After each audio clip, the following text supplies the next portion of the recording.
ఖగోళ విజ్ఞానంలో ఈరోజు మనం జూపిటర్ ఎందుకు ఒక టైనీ స్టార్ అవ్వలేదు, ఒక మినీ స్టార్ కింద ఎందుకు అవ్వలేదు అని చెప్పి మనందరికీ అనిపిస్తూ ఉంటుంది.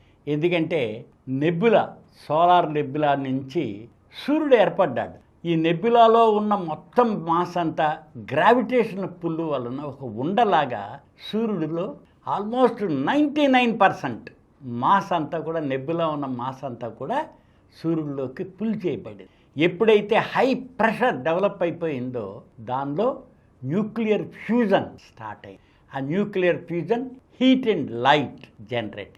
ఈ మిగతా మాస్ అంతా సూర్యుడు తన చుట్టూ గ్రావిటేషన్ పుల్ వలన 8 గ్రహాలుగాను, దాని తర్వాత వివిధ యాస్ట్రాయిడ్ బెల్ట్, కూపర్ బెల్ట్ ఇలా చుట్టూ ఇక తిప్పుకొని చాలా వరకు చేసిందను. అందుకని అలాంటప్పుడు మిగిలిన మాసులో ఎక్కువ భాగం గురుగ్రహం జూపిటర్లో ఫామ్ అయింది. అందుకని జూపిటర్ ఫామ్ అయిన తర్వాత లెస్ దాన్ హాఫ్ కంటే కూడా తక్కువలో మిగతా గ్రహాలు అన్నీ ఏర్పడ్డాయి. అందుకని సూర్యుడి తర్వాత సూర్యుడంత పెద్ద వస్తువు సోలార్ దీనిలో కనుక మనం చూసినట్లయితే అది గురుగ్రహమే, జూపిటరే. అయితే జూపిటర్ ఎందుకు ఒక మినీ స్టార్ లాగా ఏర్పడలేదు, టైనీ స్టార్ లాగా? బైనరీ స్టార్స్ అని మనకు ఉన్నాయి చాలా వరకు. ఓ పెద్దది ఏర్పడిన తర్వాత మళ్ళీ చిన్న స్టార్ కూడా దానిలో 2 కలిపి తిరుగుతుంటాయి, బైనరీ స్టార్స్ కూడా. మన సోలార్ సిస్టమ్ అలా బైనరీ స్టార్ ఎందుకు ఏర్పడలేదు అని అంటే మనం గమనించినట్లయితే ఈ ఫ్యూజన్ స్టార్ట్ అయ్యి ఒక నక్షత్రం కింద ఏర్పడాలంటే దానిలో మనకి కావాలి. అందుకని మనకి దీనిలో చూసినప్పుడు స్టార్లో కనుక చూసినట్లయితే ఫ్యూజన్ ఏర్పడిన తర్వాత థియరిటికల్గా మాస్ మనకి జూపిటర్కి 0.07 టైమ్సే ఉంది. అంటే సూర్యుడిలో 0.07 మాత్రమే మాస్ ఉంది. రెండోది సూర్యుడి యొక్క వెయిట్ 2 × 10⁻30 అంటే 30 సంవత్సరాలు, 30 సున్నాలు అన్నమాట, అన్ని కేజీల మాస్ ఉంది.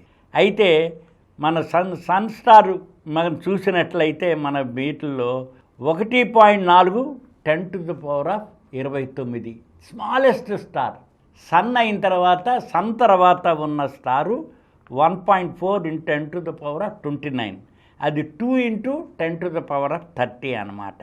ఇప్పుడు మనం చూసినప్పుడు జూపిటర్లో వెయిట్ చూస్తే 2 × 10⁻27 అంటే తక్కువగా ఉంది. అంటే 2 సున్నాలు మనకి ఇంకా కేజెస్ తక్కువ ఉంది. కాబట్టి మిగతా సన్ యొక్క చూసినట్లయితే 70 రెట్లు ఎక్కువ, 70 రెట్లు ఎక్కువగా ఉందన్నమాట.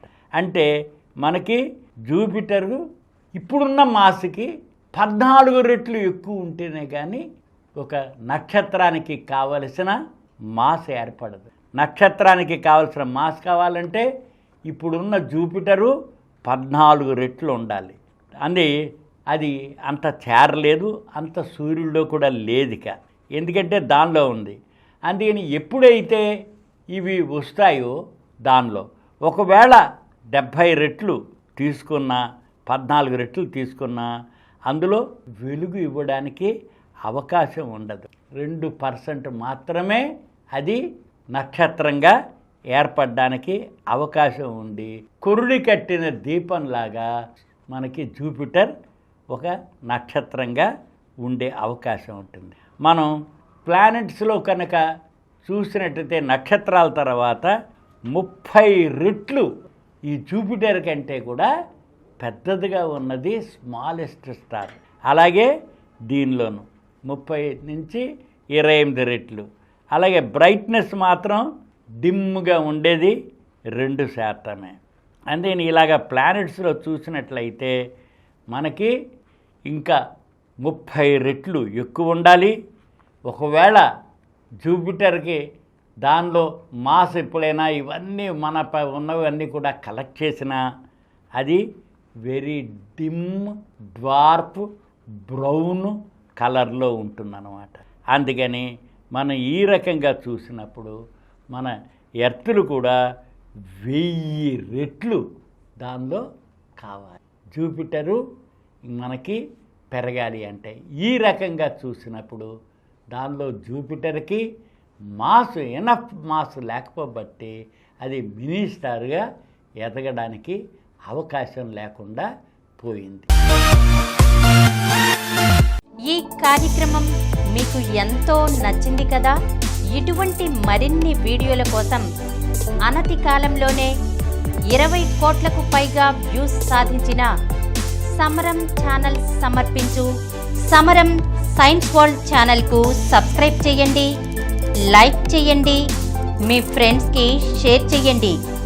అలాగే ప్రక్కనున్న గంట సింబల్ని ప్రెస్ చేయడం మర్చిపోకండి.